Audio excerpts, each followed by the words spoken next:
3 दिवसांपूर्वी एका महिलेवर डॉक्टरांनी लैंगिक अत्याचार केल्याची घटना घडली. वडाळीसह ताजनगर येथील परिसरात आरोपी डॉक्टर लछुराम जाधवानी यांचा खासगी दवाखाना आहे. त्यांच्याकडे उपचाराला जाणाऱ्या एका पीडितेला चांदूर रेल्वे रस्त्यावर नेऊन बलात्कार केला, अशी तक्रार पीडितेने बुधवारी फ्रेझरपुरा पोलीस स्टेशनला दिली.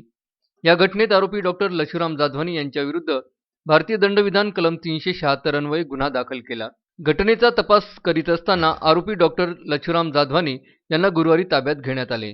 या घटनेत तक्रार करणाऱ्या महिलेसह 2 इसमांविरुद्ध डॉक्टर जाधवानी यांनी यापूर्वीच 8 जुलै 2020 ला फसवणुकीची तक्रार दिली होती. अबुजनगरमध्ये डॉक्टर जाधवानी यांचे 690 चौरस फुटाचे घराचे बांधकाम करून ते सिंधुनगर येथे राहायला गेले. घरात घरगुती साहित्याचा 48,000चा माल ठेवला होता. त्यात महिलेने स्टॅम्प पेपरवर डॉक्टर जाधवानी यांची खोटी सही घेऊन कागदपत्र तयार केले.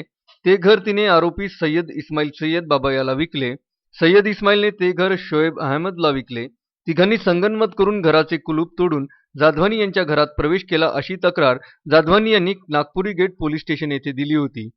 आता डॉक्टर विरुद्ध बलात्काराची तक्रार पीडितेने दिली, तर यापूर्वीच डॉक्टर जाधवानीने याच महिलेसह 2 इसमांविरुद्ध फसवणुकीची तक्रार दिल्याने पोलीस कसून तपास करीत आहे.